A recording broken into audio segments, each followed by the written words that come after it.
Армсыздар, құрметті қауым. Меня зовут Арман Нурмуханбетов.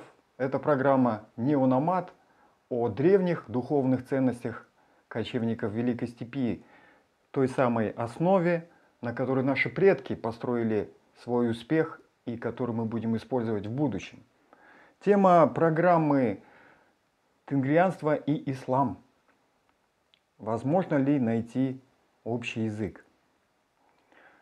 К сожалению, в последнее время увеличилось число каких-то взаимных претензий между мусульманами и тенгрианцами. И чтобы разрешить эту проблему, поискать, может быть, какие-то общие основы, мы пригласили на эту беседу уважаемого писателя, публициста, исследователя Бахтияра Албани. Надеюсь, он нам даст кое-какие разъяснения. И, Баке, если вы не против, может быть, начнем с самого сложного момента, это взаимных претензий тенгрианцев к мусульманам, мусульман к тенгрианцам. Вот, к примеру, начнем с главного, да? Тенгрианцам основная претензия. Говорят, что этой веры вообще не существует. То есть это этакий новодел, который какой-то француз, Жан-Поль Ру, вы знаете, написал свои книги, и это взяли на вооружение и раздувают, создают какую-то новую религию. Что вы скажете на это? Ну, тут нельзя однозначно утверждать ни это, ни противоположное. Дело в том, что, к сожалению, присутствует вот в наше время и реальное такое подкрепленное стремлением к познанию попытка воссоздать действительно тенгрианство как религию нашу, всего нашего суперэтноса, даже это перешагивает именно границы тюркского мира, это еще и весь Алтайский, и, в общем-то, комплекс народов этих, представляющих алтайскую семью, это, в общем-то, все единые корни эти тенгрианские. Но дело в том, что есть ведь и попытки новодела, есть попытки написания священной книги тенгрианства. Ну, прекрасно ты об этом знаешь тоже. Вот. Я такие вещи не поддерживаю. Вот тогда появляются как раз у оппонентов возможности упрекать и в том, что новодел, потому что на самом деле получается компиляция из каких-то разных старинных источников, на основе этого делается плюс еще какие-то свои умозаключения, и вот тебе, пожалуйста, тенгрианская священная книга. Ну, начнем с того, что вообще нет следов того, что существовала вот такая книга, это все передавалось из устно. Но что-то передавалось, какой-то ценностный массив существовал в культуре, в традициях, обычаях. Ну, он не записывался. Вот в этом парадокс, вот тоже очень интересное явление, то, что при наличии письменности священную книгу не стали записывать. И много очень эпитафий, много даже есть образцы переписки какой-то даже бытовой. В основном, конечно, из того, что сохранилось, поскольку это было на камне, это в основном эпитафии, конечно.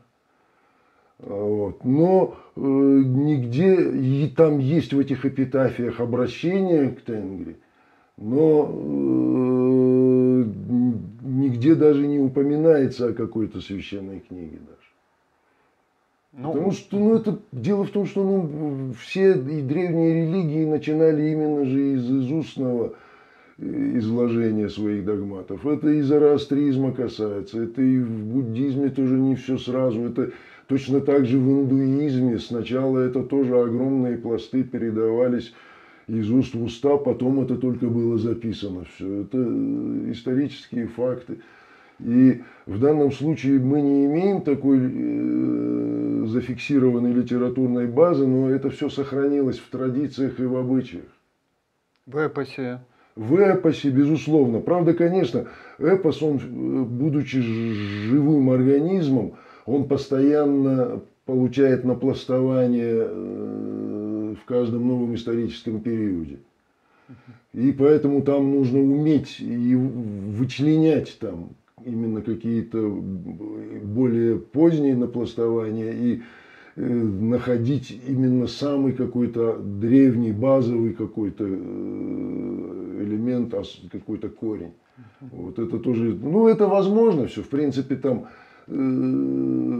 например, вот в Огус-хане там уже в том варианте, который до нас дошел, там уже очевидно совершенно же как раз мусульманское такое напластование на этот эпос.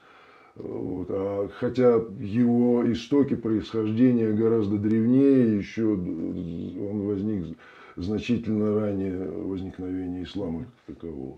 А можно ли тогда обобщить ваш ответ таким образом, что новодел присутствует в виде попыток отдельных индивидуумов, взяв, так сказать, на себя роль тенгрианского пророка, да, реконструировать какую-то новую религию, но тем не менее эта вера, эта религия всегда существовала, но была сохранена, ну так скажем, это вот такая религия, без священной книги, без храмов, без попов, там, да, но она существовала в традициях, обычаях, литературном мы ее наследии. следы же видим в повседневности своей казахской. Потому что даже все поминки, они мусульманскими традициями не предусмотрены. Вот. В конце концов, я вот писал об этом тоже. Это замечательное наше казахское слово «айналайн», о котором Чохан Валиханов упоминал тоже. Вот каждый раз, когда человек произносит слово «айналайн», он совершает тенгрианский обряд. Потому что он символически окружает человека, обходит его и таким образом забирает на себя все его тяготы и проблемы. В одном слове целая Да, идеология. это целый ритуал в одном слове. И произносим его каждый день и об этом не задумываемся. И таких вещей много. И дело в том, что я, может быть, немножко забегая вперед тут, дело в том, что Чохан Валиханов писал о вере, о той форме ислама, которая существовала у казахов вот на момент его жизни, как о двоеверии. Как раз таки он отмечал наличие множества древних традиционных вот этих вот всех вот этих вот традиций, обычаев. Вот. И вкупе тоже с мусульманскими. Но для меня, как вот для человека, родившегося в семье, которая, в общем-то, считалась мусульманской всегда, ну, при всем при том, у нас в семье всегда упоминались арвахи. Вот. И древняя традиция, когда по каким-то событиям обязательно нужно приготовить какие-то чельпеки, баурсаки. И там говорится даже в данном случае не о тесте, не о хлебе, а там звучит фраза «майни сынчгару». Вот это воскурение сделать. Для кормления арвахов. Ну, по это идее. я не рассматриваю. Это, сути. по-моему, примитивизация тоже. Их не надо кормить. Не думаю, что наши предки тоже, понимая, что арвахи это бесплотные существа, что они нуждаются в какой-то пище такой. Это уже позднейшее, это объясняли вот так вот нас, европейцы. По-моему, это примитивизация. Вот. Тут небу это тоже не нужно, это просто дань такая о том, что того, что ты помнишь. Проявил уважение, проявил почтение. уважение. Потому что, например, часто в каких-то культурах духи предков являются суровыми очень такими существами, и их надо задабривать. И когда пишут вот про аруахов наших, часто тоже используют вот этот стереотип, что вот казахи вот задабривают своих предков вот, из страха, боясь какого-то наказания. Но я вот в своей бытовой вот такой жизни, в общении с родственниками своими, я никогда не чувствовал страха перед аруахами. На аруахов только надеяться. Аруах может поддержать, может не поддержать, конечно, может наказать, но все равно отношение к нему как к исключительно светлому существу. И, в принципе, ну, для казахов в исламе он ассоциировался с ангелами. Это было, по сути дела, то же самое. И вот в этой форме восприняли его наши предки, к тому же еще в форме суфийской. Сейчас в официальном исламе не только тенгрианство, и суфизм отрицается. Вот. Так вообще куда деваться тогда? Ну, тут ведь подход какой-то очень догматический получается. Один центр вот какой-то хочет насадить везде исключительно свои правила. Вот если говорить даже только об исламе. Потому что вообще, если посмотреть на историю любой религии мировой, она, придя на какую-то другую почву, она не остается неизменной. Поэтому есть греческое православие, есть русское православие. А есть еще католицизм, есть протестантизм. И 73 течения в исламе. Да, и все это существует. Ну, ведь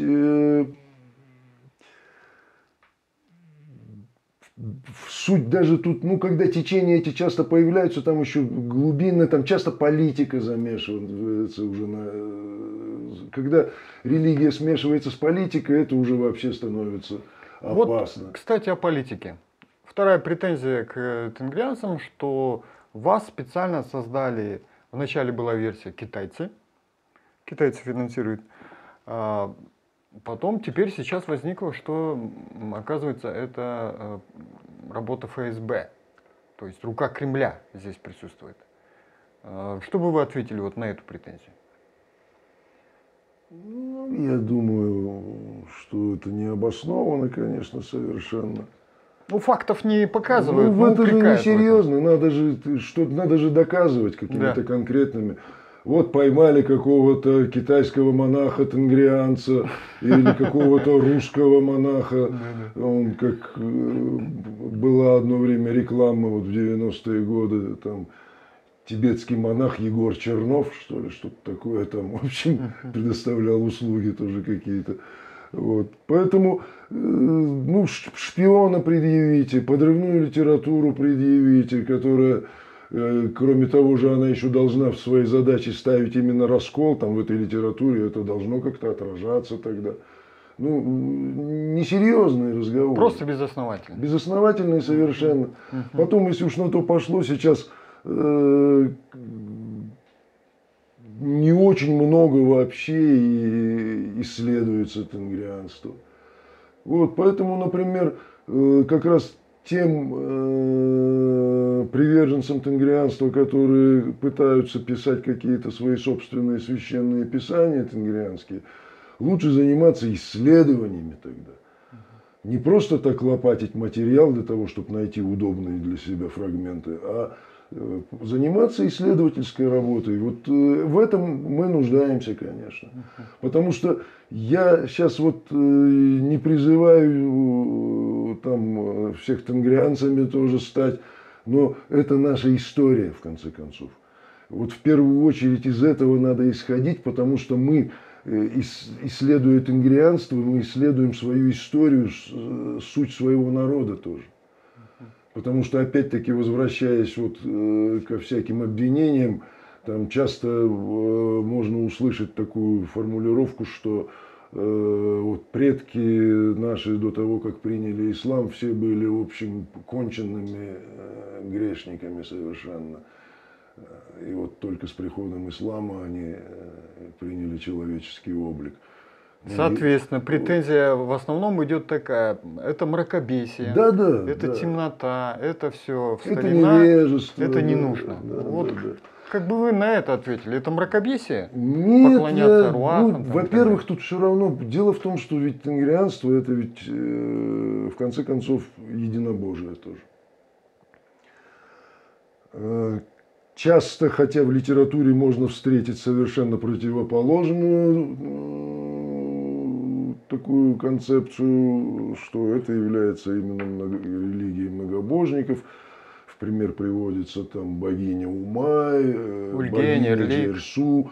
Но дело в том, что это только в переводных работах о тенгрианстве. Их называют богинями. Ну, то есть, а что подразумевали наши предки? Так дело в том, что, во-первых, богиня они Ли. являются сами творениями Тенгри, и та, и другая. Уже исходя из этого они не богини. Потом они нигде так не фигурируют в качестве богини, их нигде так не называют. Их называют там мать наша Умай и мать наша Джерсу. Даже термина нет. В Нет казахском такого, языке да. богиня. Они созданы точно так же. Вот. И надо всем главенствует Тангре, который одновременно и Бог, и небо, и не имеет облика, и не имеет вот такой вот конкретной сущности. Ну вот это Физическое. мракобесие, по-вашему, что вот мы поклоняемся Умай. Окей, это что-то из такой дремучей древности, что помешает нам развиваться, или как? Ну, я считаю вообще, что Бог Всевышний приготовил для людей разные пути к себе. Потому что много разных... Дело в том, что вообще мы по конфессиональному признаку, во-первых, мы никогда не сможем никакого тюркского братства создать. Я уже не говорю про алтайское братство. Потому что у нас огромное количество тюрков, вот, азербайджанцев, шииты. Уже это сколько столетий продолжаются терки между мусульманами, представителями двух разных течений. И никак к согласию прийти между собой не могут. Это значит, я не должен считать азербайджанцев своими братьями, хотя они тюрки. Гагаузы православные христиане. Тывинцы ламаисты, использующие шаманскую практику. Есть уже в новое время казахи и представители других тюркских народов, принявшие уже разные формы христианства, там, православие, католицизм, протестантизм. И я их должен всех отвергнуть. Ну, выходит, это что... тупиковый путь, это путь, который приведет только к полному раздраю. Это самоубийство. Поэтому вот даже мы можем на примере увидеть очень интересно, буквально недавно политическое событие, провокация Армянской республики против Азербайджана, обстрелы и прочее. Иран поддержал, шиитский Иран, не поддержал шиитский Азербайджан. Шиитский Иран поддержал Армению. А суннитская Турция поддержала шиитский Азербайджан. То есть это не работает? Это потому, что уже изжило себя. На каждом историческом этапе есть у каждого явления свой взлет, свой пик, и потом какая-то плата наступает. Вот. И тем более, учитывая, что существует не одна на свете религия, в том числе и мировая, многомиллионная. И я думаю, надо дать возможность каждому, если это, конечно, не какая-нибудь изуверская тоталитарная секта, запрещенная законом, совершенно своим путем идти к Богу. Потому что, знаешь, я, например, вот столько всяких слушаю ужастиков про Китай и про китайцев. Ну вот я тоже не могу понять, А если вот уж они совсем вот тогда это так делают, настолько неугодное Всевышнему, и вот эти 1,5 миллиарда конченых грешников он терпит. Ну для чего-то же он их тоже создал и держит на земле. И как-то они показывают успешное развитие при всем при этом. Ну, вы точно мусульманин? Я казахский мусульманин, с арвахами, с тряпочками на деревьях, понимаешь, с майдной сынчару.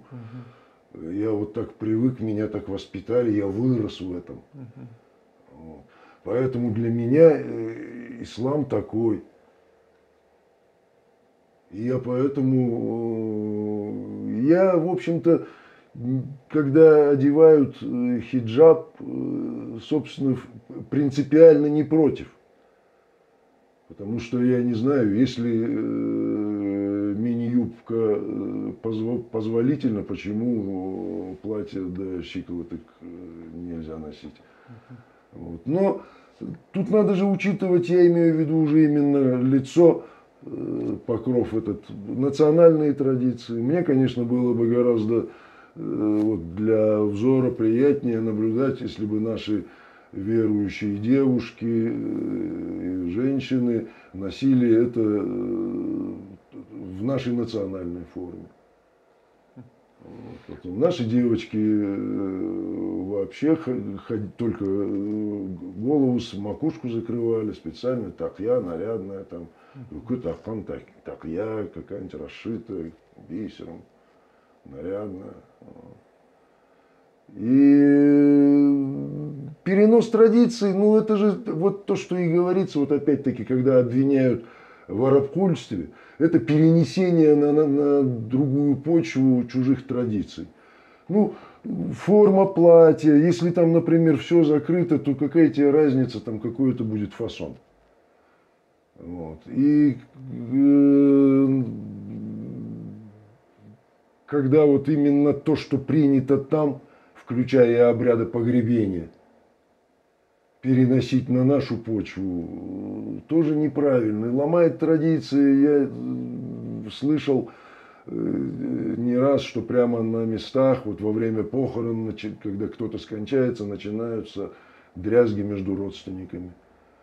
Кто-то вот уже принявший эти традиции, пришедшие в последнее время, начинает настаивать там на немедленном захоронении, без казахских традиций, когда обязательно должен тело переночевать в доме, когда обязательно должны обряды специальные быть проведены. Я не вижу в этом ничего языческого, я не вижу в этом ничего, что может пошатнуть устои ислама. Ну неужели от того, что казахи вот эти традиции будут соблюдать по-своему, будет нанесен вред вере, будет нанесен вред благочестию, будет нанесен вред какому-то конкретному человеку. Элементарно чистоте перед Богом. Да. Как это? Это же формальные какие-то штрихи, да? Конечно. Это потом, ну, в ряде арабских стран женщины закрывают лицо вообще масками. У этого как раз-таки в догматике ислама нет этого, нет необходимости делать. Но стало быть, это какие-то их древние традиции, обычаи доисламские еще. Вы но вот, они же их сохранили. Баке, прошу прощения, вы как-то автоматически уже перешли на вторую часть, это претензии уже тенгрианцев, ну, они мусульманам. поскольку взаимосвязаны. Вот вы сами назвали эту претензию, что вот основная, наверное, претензия в этом, тенгрианцы просто переживают, что наш культурный код размывается, традиции уничтожаются, несмотря на то, что мы выдержали натиск атеистического Советского Союза, сохранили какие-то базовые ценности. В последние, вот, понимаете, 20-30 лет вот прям наседают, да, муллы, говорят, вот нельзя, вот в тот же день надо хоронить, Наурыз это плохо, так, в хиджаб всех завернуть там и так далее. То есть мы переживаем за наши традиции, и это претензия основная тенгрианцев к мусульманам, к исламу в целом, что он разрушает наши традиции. Вот вы как мусульманин, что бы ответили на это? Обеспокоенным тенгрианцам? Я тоже обеспокоен, потому что, как я уже сказал, я считаю себя именно казахским мусульманином. Вот, как раз таки вот с этими именно обрядами всеми, которые просто не за одно тысячелетие сложились. Это Ну, от них не стоит обряды. отказываться, по-вашему. Это наше национальное естество. И нет никакой необходимости от этого отказываться. Надо, ну я не знаю, это надо внутри семей же, чтобы как-то... Кто-то вот приверженец один вот этих вот традиций чисто арабских появляется в семье и начинает подавлять всех остальных членов семьи. Люди начинают соглашаться, люди, тем более вот в таких ситуациях же, не до скандалов же людям. Люди не хотят просто там какие-то склоки раздувать, из-за этого идут на уступки. В конечном итоге начинают внедряться именно совершенно чуждые нам традиции. Я полагаю, что для нас органично исповедовать ислам в той форме, в которой вот он уже вошел в плоть и в кровь казахов. Именно суфийский ислам с включением значительного количества обрядностей и традиций, пришедших из древности. И тут я даже не стал бы подчеркивать уже их как тенгрианские традиции, а как именно традиции национальные, которые просто неотделимы от нашей сути. Ну а в плане политики зеркальная претензия. И тенгрианцам говорят, что у вас рука Москвы, рука Китая. Соответственно, ну, отрицать невозможно, что какие-то исламские течения являются игрушкой в политических, да, каких-то движениях. И сейчас даже на данный момент формируется какая-то радикальная, военизированная какая-то мощь в Афганистане, вы, наверное, в курсе этого, да? Ну, которая может войти там, на территорию Средней Азии с целью установить здесь халифат. Вот такая претензия к мусульманам, что, слушай, за вами вот реально прям какая-то политика стоит, и там террористы, в конце концов. Ну, есть политический ислам, этого отрицать нельзя, и мы видим на недавнем историческом примере, когда вот существовала такая организация, как ИГИЛ, и они набрали очень обороты мощные. И к ним начали и люди съезжаться туда целыми семьями, и подход у них был государственный, они там даже валюту успели свою ввести, но не получилось. Вот. Конечно, есть основания для опасений таких, разумеется. Тут просто сама жизнь, практика сама это показывает. Вот. Но и потом дело в том, что ведь вот у нас именно государственная поддержка существует вот этого вот арабизированного ислама. То есть эти радикальные течения, они уже внутри? Не радикальные даже. У нас муфтият, он именно в такой же форме же проповедуют именно ислам. Они стремятся, вот ханафитский ислам в форме арабского городского ислама. Который нам не подходит. Который нам не подходит, потому что он арабский. А какой ислам тогда у нас должен быть? Казахский. Вот тот, а кто будет его проповедовать? Да тут дело в том, что и тут видишь, ведь вообще проповедников-то таковых, по сути, наверное, и не надо. Это надо как-то, это воспитание семьи. И государственная программа тут навряд ли поможет, но во всяком случае, то, что вот касается муфтията, это, конечно же, инструмент просто. И тут надо вот такую вещь отметить. Муфтият, вот сама структура, он же противоречит вообще и догматам ислама.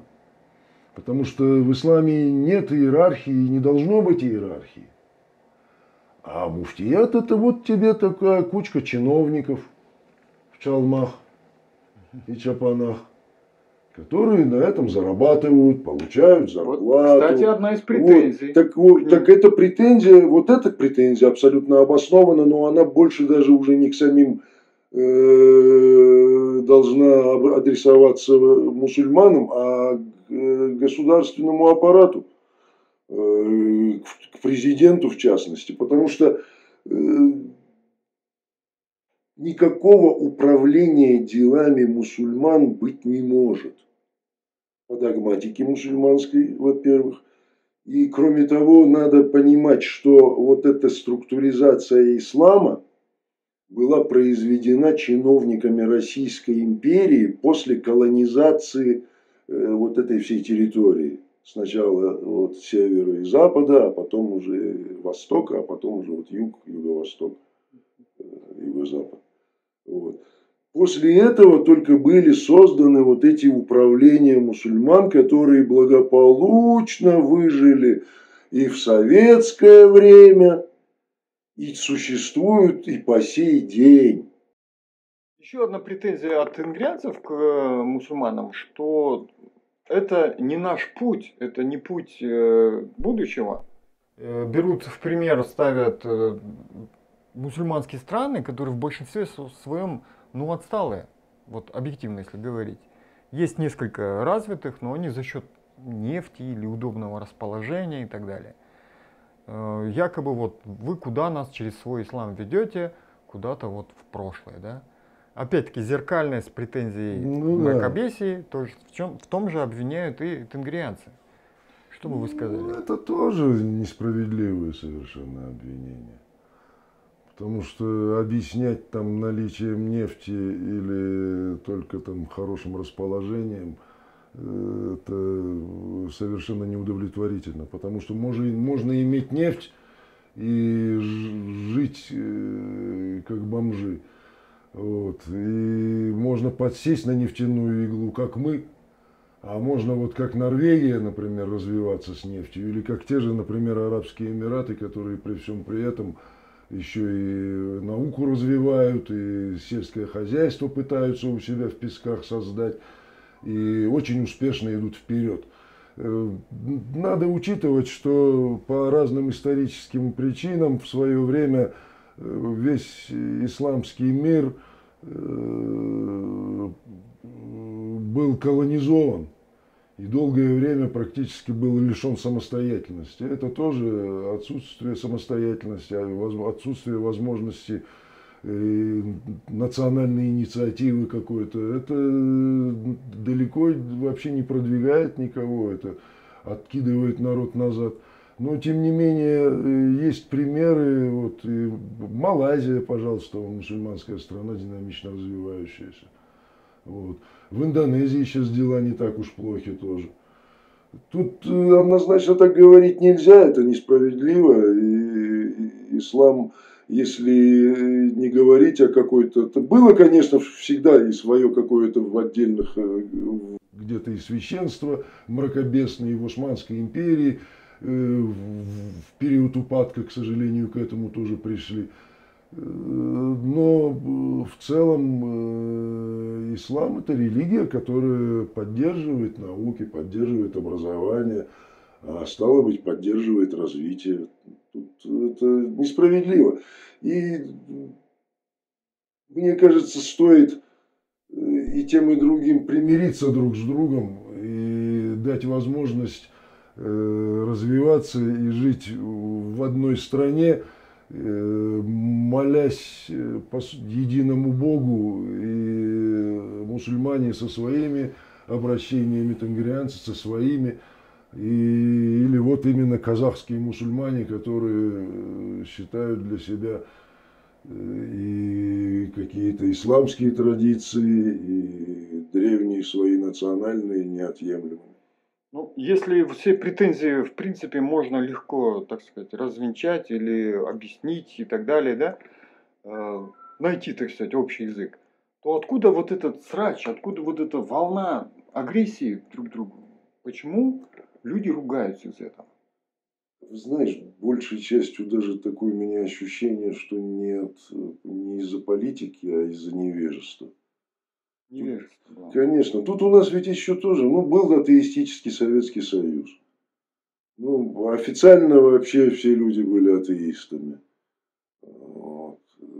Хотя в то же время там у нас дома всегда ай праздновался, и опять-таки черпейки жарились и прочее, прочее. Там все эти традиции внутри домов, мне кажется, в большинстве казахских семей все равно соблюдались. Да, конечно. Поэтому тут, но тем не менее, вот вымывание это было. И вдруг вот в перестроечное время, а потом уже после развала Союза, после вот уже возникновения независимого нашего государства, все равно был бардак еще поначалу во всем. Тогда просто по газетам объявлений можно, если сейчас вот поднять из архивов, я думаю, проследить вот этот вот поток всяких учений, сект, верований, которые хлынули. И кого только не было же. Тут и в Казахстане у нас и Белое Братство в белых балахонах, они тут у нас ходили босиком зимой. Вот. И кришнаитов сколько было. Сейчас они, по-моему, где-то за городом в основном. А раньше по всему городу ходили кришнаиты. И потом же даже до нас доехал Аум Синрикё тогда. Ну, потом, когда он доехал, тут же быстро случился теракт в метро, и там их уже везде повсеместно запретили после этого. А так кого только здесь не появилось в то время.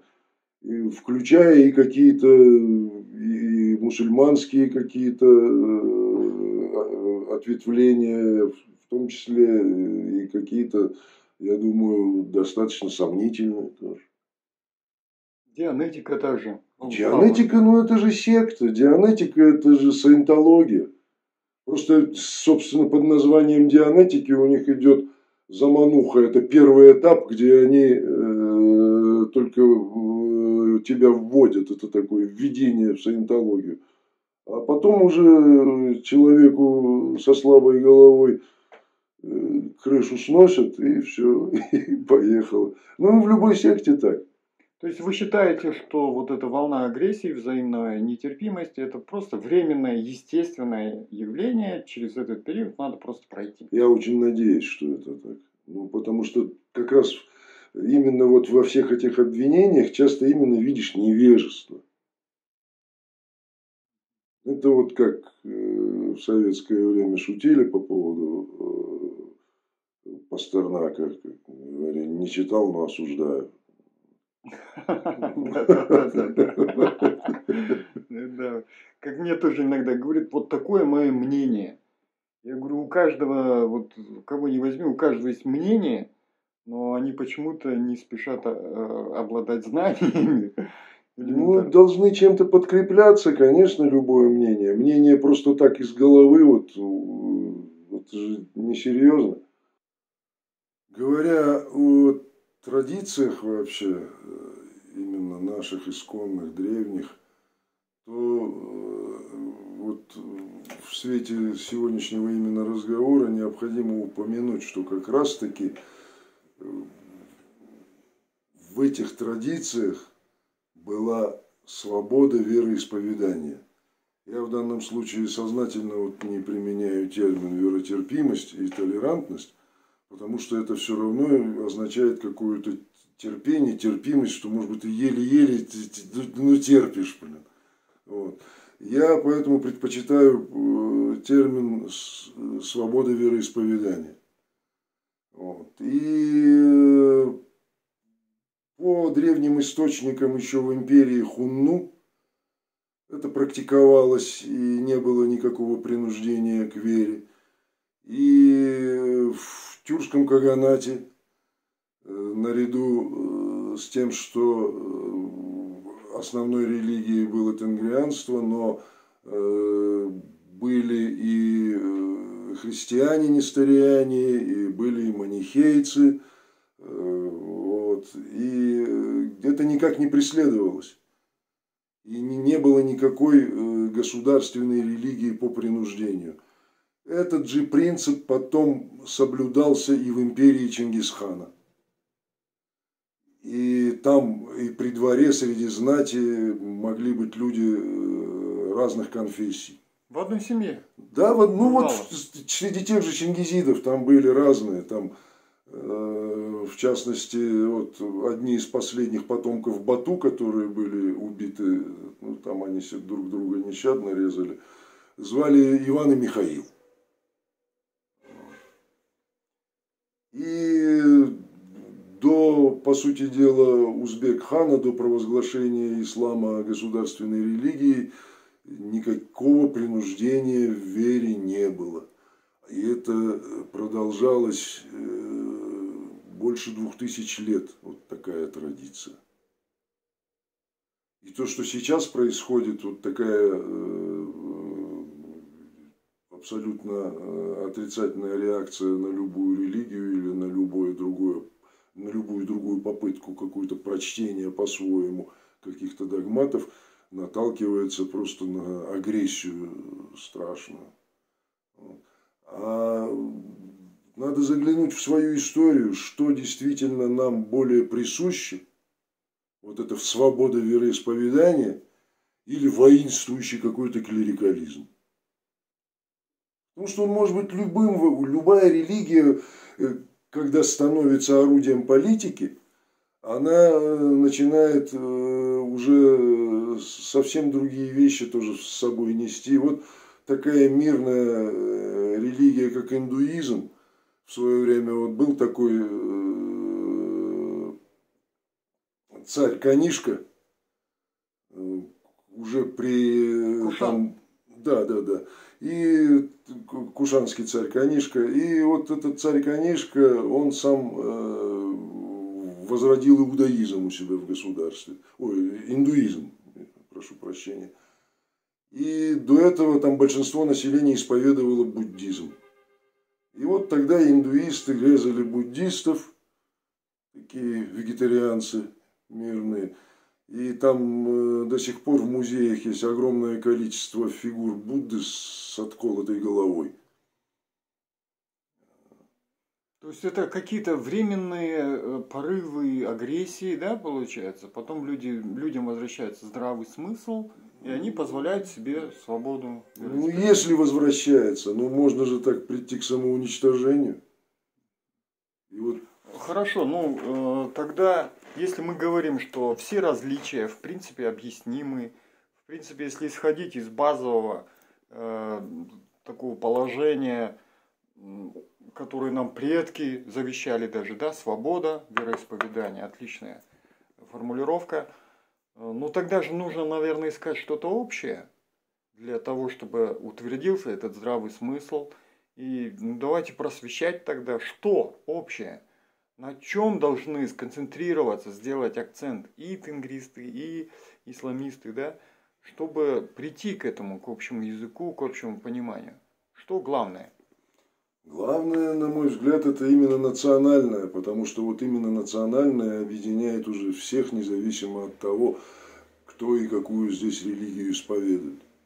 Надо еще учитывать, что у нас есть еще здесь очень большое количество граждан Казахстана не казахского происхождения. Вот.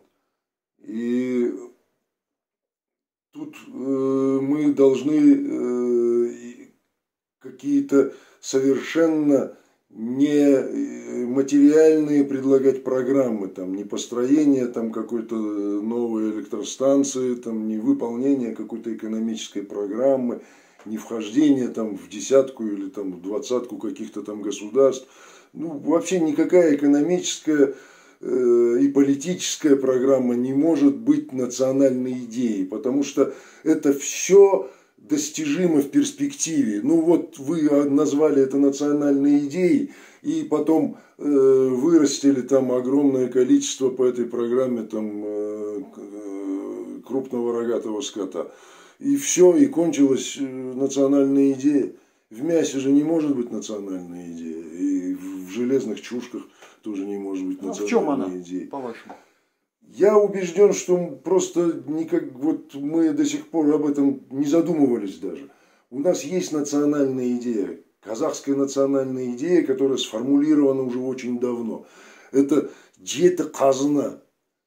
это то, о чем у нас вспоминают только в плане этнографии.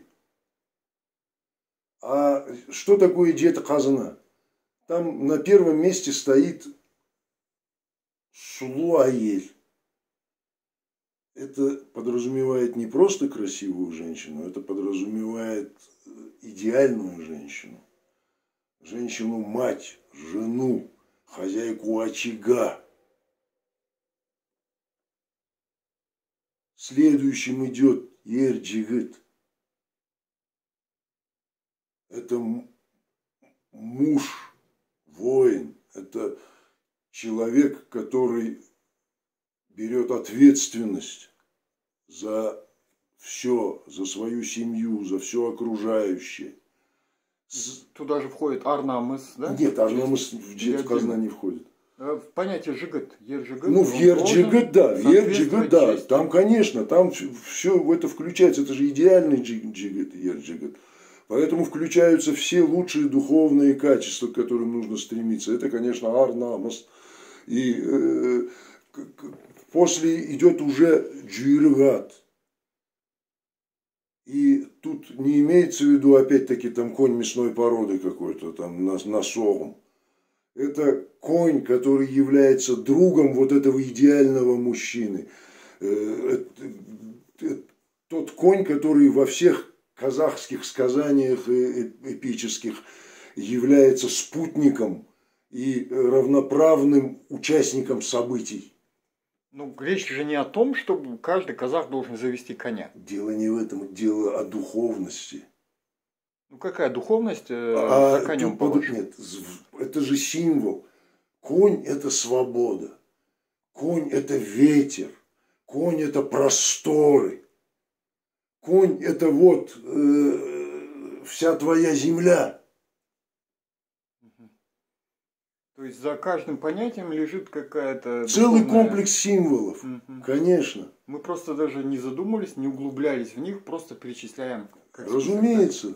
А тазы, например, охотничья собака, что там лежит? Тазы и быркыт, вот, например, соколиная охота и вообще охота у казахов, она никогда не носила промыслового характера. Потому что мы народ животноводы и в основном, конечно, питались именно тем, что выращивали сами. А охота – это были игры, это было удальство, это были военные учения. Это касается и массовой облавной охоты, которая, например, в империи Чингисхана и в Золотой Орде, она законодательно была утверждена, проводилась зимой в определенное время, и поэтому осенью под страхом смерти запрещалось охотиться на определенные категории живности. Ну, это тактические учения. Это учение, безусловно. Ну и кроме того, и остальные все охоты, это же при всех этих охотах надо было и развивать свои стрелковые способности, способность держаться в седле, способность стрелять из седла, из любого положения. Познавать природу. И познавать природу окружающую, познавать природу. Да, безусловно. Вот. Это касается любой охоты, которой занимались казахи. В данном случае это еще и проявление удали. И это единственные поэтому живые такие существа, которые допускались в жилище. Вот таза и быркыт. И то таза, в принципе, не взрослые, обычно, когда только щенки маленькие были, еще нежные совсем. Их какое-то время держали там.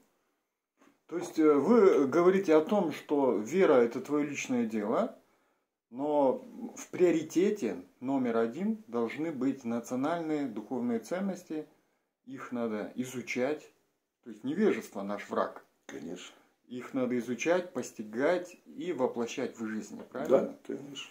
А в этом русле, завершая нашу беседу, что бы вы сказали отдельно, может быть, тенгрианцам и мусульманам, или, если хотите, обобщенно казахам в целом? Вот как они должны относиться к теме вероисповедания, коротко, Ну, я повторюсь, я среди своих друзей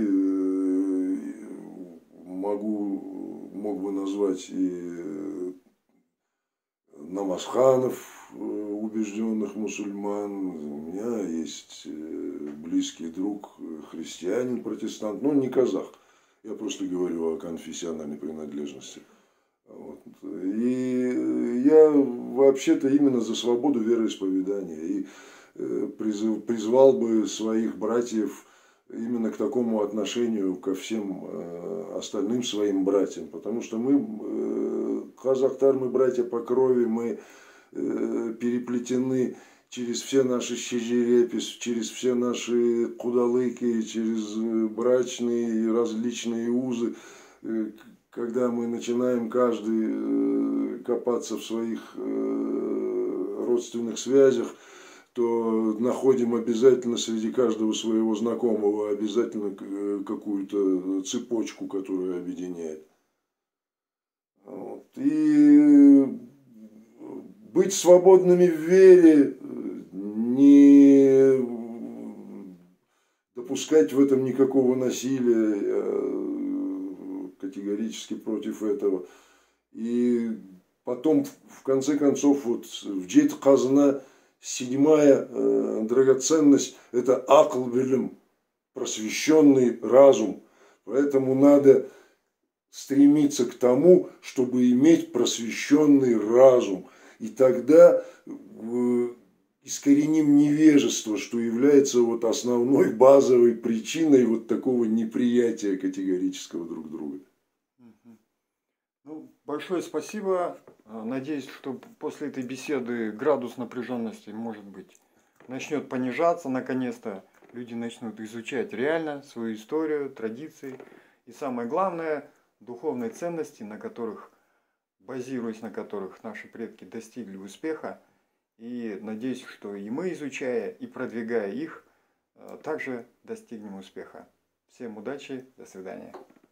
Спасибо.